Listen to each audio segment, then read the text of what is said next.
Important note, watch out, this is a long one. Fiancé cheated, pregnant the month after, I found out so much in the aftermath. Thoughts, doubts and tension are staying with me. Seeking advice on how to proceed.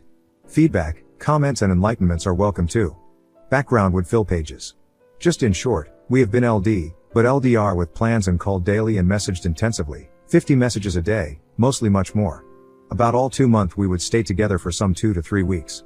LD over borders, we are from different countries and cultures with a few thousand kilometers apart. So we stayed together again, she picked me up at the airport. Happy time being together, going out, solving things, buying stuff, meeting friends, all. We had sex again but this time it felt different. Small details, looks, words, hand/handplay. And a detail here and there raised my suspicions. We had many memorable moments together. Later some more details. Let me jump to her confession. I flew off into the distance again.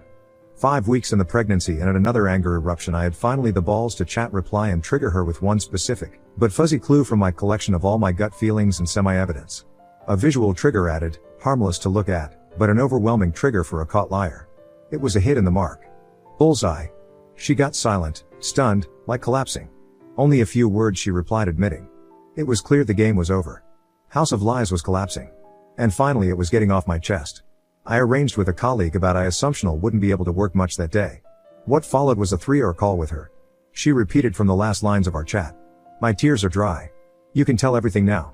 What followed was her confession, who she effed, when they met first, at how many times they met during that month, the month before I arrived, that they did not use protections. Oh. She excused, but he said he would come outside, no comment needed, right? Either way, years earlier she gave me STI from another fling, that time we haven't been that close or committed. She had 4 affairs I know of and never used a protection or so. That time we had STI, I had been on her side, opened and educated her about it and where from, took the walk of blame to get the medication and supplied it to her too. That time she couldn't conceive for several months for the same reason. However, some very small inaccuracies were included, date of their first cheat date. And when asked about her ex, another fling or ex who was current a year ago, she denied having seen him. I suspected she and him met on a New Year's Eve party. Social media is a tramp, both posted from the same location and the photos have been taken from the same angle of the site, no coincidence, you were not there by coincidence. Well, he was clever to use a story photo only visible for 24 hours. Coincidence filled the gap. All of my gut feelings perceived through my senses were right. One sentence out of the mindset of a cheater, but he's not a good person, he only wanted to F. Still a caught cheater tries to push it to others. I didn't reply to that, not worth it. One more? I didn't want to meet him again. But he came to my room days later again, without invitation. Without appointment, what a naughty boy. Guess who first opened the door and then the legs? One final more? We only make love, then it would be okay or what was that for? Heard it, noted it but not a word replied from me. No protection, I told him, no, my husband will be coming and again they met. But lover/AP, always said to me, don't need to worry, about whatever consequences, getting busted, risk of our breakup, also when he attempted to meet again after I left. She worried that I would leave her and we would break up. I listened mostly calmly to her confession and just asked very small questions. But on this one I couldn't hold it and replied very calmly and non-offensive, you don't need to worry about me leaving you. I left you already the day you escorted me to the airport. So they had segs in our room, on our bed, on the same bedsheet, our studio photo of us arranged together was next to the bed. She ordered a surprise gift for me in his presence. She and him ate from the plates we had hand-selected shopped. He saw a tattoo on her bare body dedicated to our future children. We did that tattoo 3 months prior as a commitment to our relationship. She demanded to get that tattoo, mostly spontaneous while passing a studio. I negotiated it down a bit for size being more discreet and a shorter inscription yes, text. What could I do? What could I have done? What should I do? Well, we have been engaged but all that went down the hill, ruined and tainted during and due to her cheating. It is and was not in my control. Her choice. And her actions and consequences are up to her. Right? And the distance was another barrier, still not sure if for good or worse.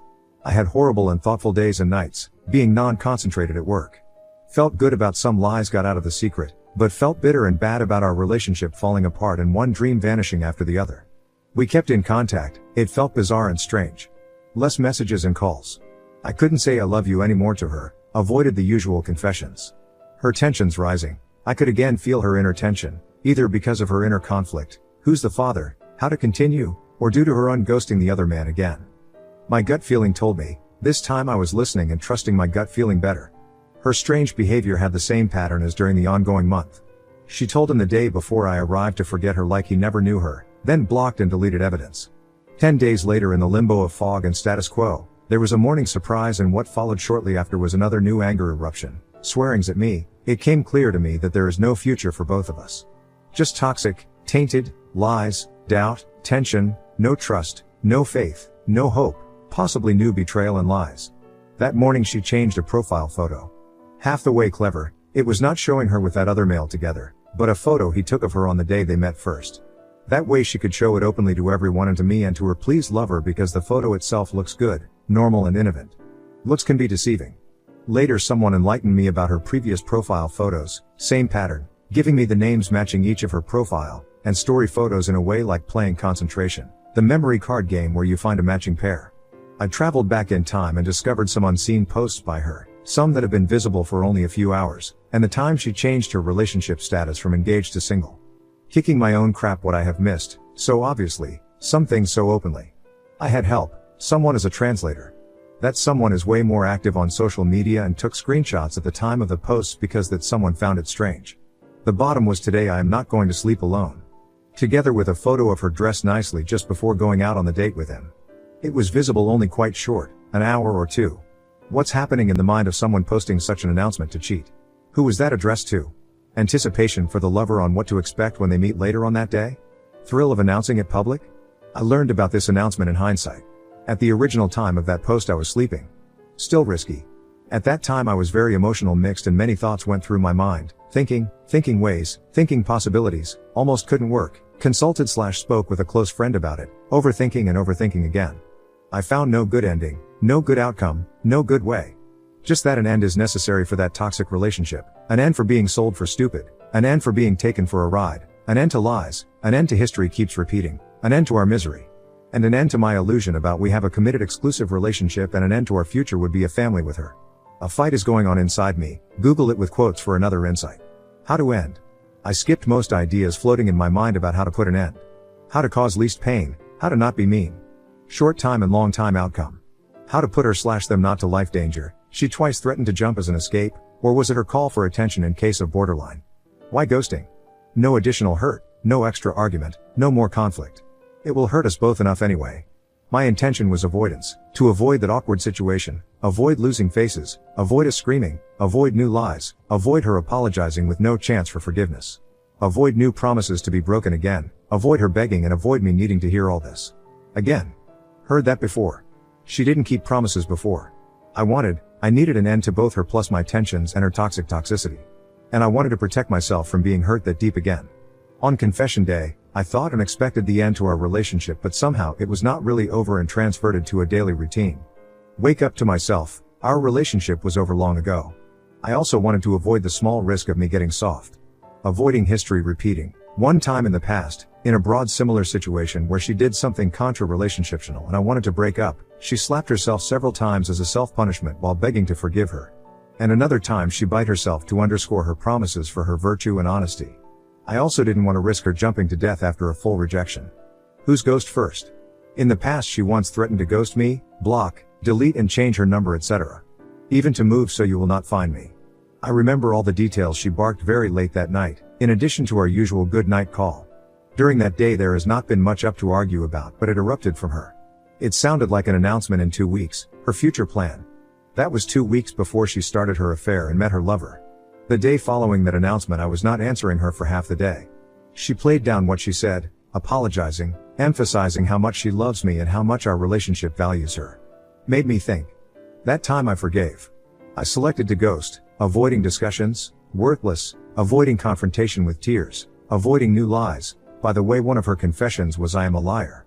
I set a fixed day some days in the future to pull out the plug. Time to become aware which plugs are there, all those social media connections, messengers, mutual friends, phone numbers, office. I read many threads about surviving infidelity, about breakups, about revenge, learning from others' experiences, trying at least. I realized nobody and no guide would take it from my shoulders. More doubt, more overthinking. Trying to think ahead into the far future. Revenge? Well, I thought about it a lot. I had the feeling for it. I hate both of them for what they did. I read a lot about revenge and payback, also about the experience others have had. And their outcome. Short time, feels good to revenge. Long time, mostly not worth it, and many have had a little evil eating them. And that then mutual friends, family and karma might look down on me because of the revenge I did. Still, thoughts are circling from time to time about dropping a line or a fist to that AP. He actively took part in the actions that turned the lives of 3 to 4 people into unknown worse. Suggestions are welcome. Reputative revenge? I thought about revealing to her best friend and her sister about her infidelity and lies and everything so they wouldn't think bad of me and I keep a good reputation.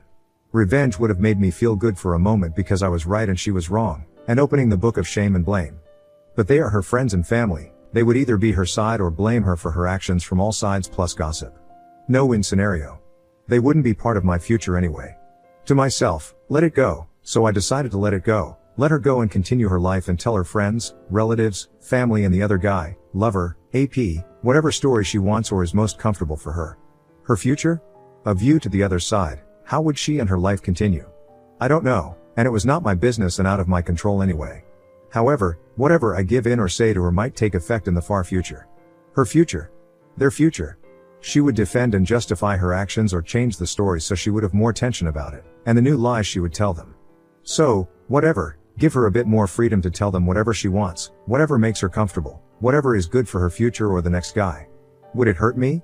First I thought, yes, because of my reputation and gossip. But then I settled with, no, it would not hurt me, so let her create her own reality and I don't mix in there, but also, I would not be available to blame me on anything anymore. Her actions, her consequences. You reap what you sow. Except a big but, what if? If I am the father and that little new person comes of age and asks questions about who is father, where, why not there and what else happened? My thoughts are still hurting me on this, ongoing. But the answer is similar like before, her and their way, life would be complicated enough, no input from me and thus no consideration needed. They will have a story ready and children eat it as it is. Until maybe in the far future, I am not prepared for that case, someone in 15 or 20 or 25 years knocks my door and says hi, and maybe confronts me about whatever version of the story in history. Cannot control that too. I might have years to prepare for that, and years of headache about.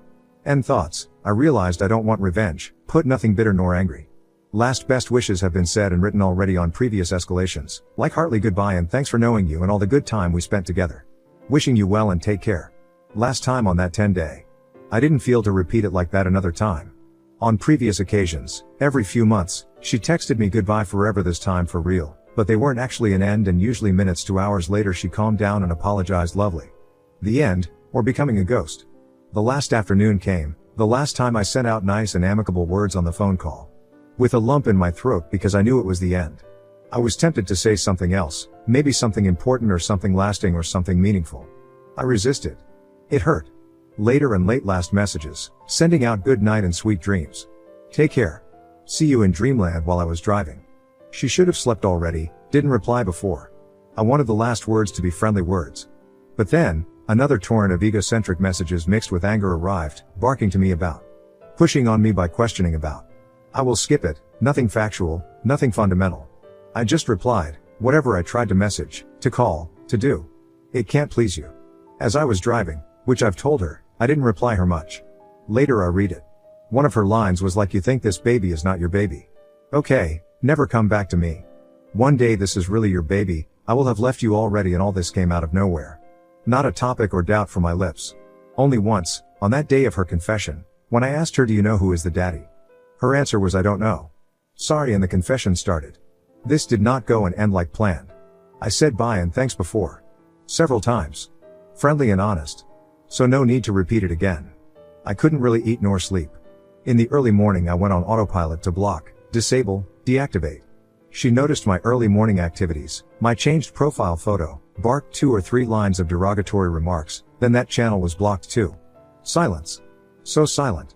For some days, honestly rather more. I was a wreck and empty and tempted to plug in again. I resisted knowing the outcome and it couldn't be good and just get worse. Over the next days there were more than 200 calls blocked. Stupid phone, if I block someone, do you really need to still tell me how many times Mrs. Block called? So, chances are 50-50 the baby is mine. On the other hand, on my arrival day I remember her breasts felt somehow different in my hands and I couldn't figure out what it was. Was it her not being able to stay committed to our relationship? I mean, we had plans and dreams about lifelong together, family, kids, and had a list of names for them already.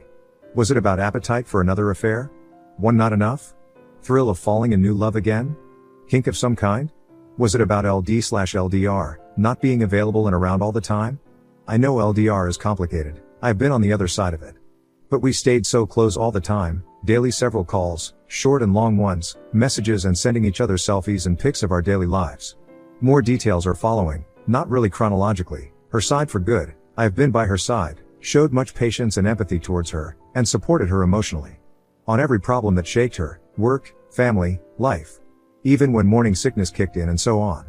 I don't want to sound arrogant, but it's likely that there will only be 2 such men in her whole life with that kind of unconditional love. The second, her father. But on this one, I can't anymore. I can't again. I won't. Doormat no more. Roller coaster of cheating. During that month before my arrival she wrote to me, twice? Thrice? Out of nothing she doesn't want me anymore and I shouldn't wait for her at the airport upon my arrival, just to forgive hours or next morning and reverse it adding love declarations. Well. That time my flight was booked anyway so if she wouldn't show up, I would be sure about it all and move on. It was hurting me to hear it and prepare my mindset with a thick skin to whatever the future will bring. Good to be prepared, but it hurt so much. It did hurt to feel our committed serious relationship has a serious problem. By that time her relationship status has changed from engaged to single already, as reconstructed in retrospect. I didn't invite her to the airport and she knew my arrival already. Let's wait and see. Background of her writing to cancel would have been of them being together, an example, after orgasm felt good, so they would triumph with their plans for their future and write to me and declare a breakup with me. Well, my gut feeling was telling me, because of her changed syntax, that some messages to me have been composed by him or by them together. It didn't match and as we messaged a lot, well, you know your partner quite well. Another day's background might have been to give me a reason for her silence and communication during her following meetup without disturbance, without her needing to reply or being callable. Reconstructed timing told me later after her confession that they met. Declarations of love, she repeatedly said during the last month she did choose me, and many more deep declarations of commitments toward our relationship and future. But I need to get to the ground, to realize she was someone who wasn't ultimately choosing me. Words and actions are not the same. In the end, actions are louder than words. She did choose to open her heart and legs. I can't and I won't trust her words anymore. Dreams were modified. We had plans for our family and talked and planned and dreamed about it from time to time. I remember late in that month we talked once again about and one of our blueprints for our future and living together was slightly modified. Small details were added. Not much, but now in the retrospective I realize it was about to include a job for the other guy. It makes sense and his job matches and coincidence is unlikely because of the timely match of these extras. And then in that future, if I would have not been around all the time, then they. I don't need to explain my thoughts further, do I? What a plan. Dream for her, for them. I would call it a nightmare of planned and ongoing betrayal. And she sold it to me as our future. On the day of confession she offered that in case I break up with her, we could still stay friends or keep in friendly contact like before and that I still could visit her in the future, even if I would be together with a new partner. In hindsight, I am thinking now this, added to the modified dream, might have been a hint to her wanting something open. One of her relatives tried to split us all the time, telling her stories about me and my race, and putting thingies into her ear and into her heart. She kept visiting and listening to that relative. Every time after, I catched her tears and needed to defend myself from the things that were told to her. He not stay with you, he not love you real, he only want to sex you, you can have other, use protection with him, you are too simple for him. Just a small selection. Once she kept strong, chose on my side, even blocked her and made pro-us statements. That commitment felt good. But she kept returning to that relative's social circle and poisoned influence, again and again later on. Hacking, out of an everyday situation she said something to me in a disrespectful way, commanding voice, rude. I rejected friendly but firm. She anger erupted. Argument about. You cannot treat me like that, I'm not a kid. Her, if you don't like it, you can leave. This, and 2 more incidents within a few days being close, being not LD. My reserve was used up. I fell silent for a moment, took it as a fateful development, double-checked by double overthinking about insisting on respect and if it would be worth it. Didn't want to be degraded to be submissive, thanked innerly about the good times we had together and began to pack my things to leave. First she let me pack, playing ignoring me, maybe testing if I would cancel it. Then her apologies kicked in and in a theatrical way she begged me to stay and to forgive her and hold on my leg, soft blocking my way to the door and so on. I gave in, stayed and explained about what I won't accept regarding mutual respect. Business trip. During my stay I left for a business trip for 2 days. But during my absence we exchanged lots of messages, some calls, selfies, as usual. After returning I asked openly and friendly, how was yesterday and last evening, gone somewhere, dinner/friend/supermarket? No. I asked several times and also hinted to her that I knew she was not at home, in a way that would have made it very easy for her to admit whatever/wherever, it was not a confrontation. She insisted on being home that night. But she wasn't. A neighbor I rarely meet or talk with confirmed to me, not at home. Where has she been? I didn't ask again and I don't know until now. Somewhere. And she slept there too. My evolving gut feeling didn't fire up more than about the obvious unknown whereabout that night, not a smallest bit about a night of love or fling. Remains mystery. But who knows how good she got at hiding and lying. Think positive and expect the worst. She sent me bears regularly, but in retrospect I remember my gut feeling telling me on one from that month, her outer crap looked well supplied with blood, excited. Either she ma ed, or, yes, they had. And she took that photo shortly after and sent it to me. Confirmed in hindsight. Abort? How about an abort? She is pro-life. I knew and I am too, we undoubtedly wanted kids. Maybe that's not clever, but that's clever for the upcoming existence of a new life, someone discovering their existence in this earth. However, once she threatened me about them jumping off the building as an escape. She never opened the topic to abort and I didn't either. Again, her choice, and zero pressure from my side. Resume, the damage has been done, the seed has been planted. There is no way to turn back time. There is no way to unbreak the trust and dreams. It is not possible to undo or unf. There are some gaps in my story, sorry about that. It would be just too much and too detailed plus personal. Sometimes I think I would be better off if I could remember just half of what my senses captured and my brain remembers. That would reduce hurt and headache to less than half. Some gaps may contain things I did not do well as well, but I know these, can live well with them, and I can assure they are not massive. Roller coaster is still running again from time to time. I can't deny it, even if it would sound more manly to state how much I don't care and that I never have a thought again. Example, seeing a toddler, even in a movie, can trigger it in me. My thoughts about what happened to me and her are extensive. I am reflecting on my side, her side and his side. Additionally, my thoughts are also trying to figure the far future, the far outcome, far like years, what might happen and how it might develop much later. Again, all sides, 4 main actors and add friends and family and future partners. Thanks for listening to my story and my vent. I didn't mean to type that much, but my thoughts and memories yelled to get out of me. Seeking advice on how to proceed, history and future. Feedback, comments and enlightenments are welcome too.